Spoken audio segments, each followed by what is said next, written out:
do ano. Hoje nós vamos conversar um pouquinho mais sobre o empreendedorismo. Nós já vimos que o povo brasileiro é um povo muito criativo e empreendedor. Eles têm ideias muito bacanas, não é? E fazem dessas ideias uma oportunidade de trabalho. Então, na atividade de hoje, vocês serão pequenos empreendedores. Olha que legal! Vocês terão que criar um brinquedo. Imaginem um brinquedo diferente.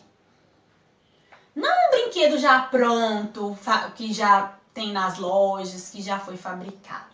Vamos pensar em um brinquedo diferente. E vocês vão apresentar esse brinquedo para mim na atividade, tá bom?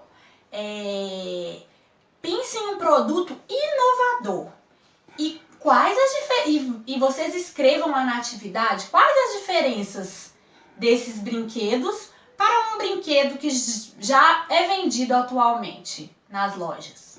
Sei que vocês vão brilhar, viu, turminha? Beijos, até mais!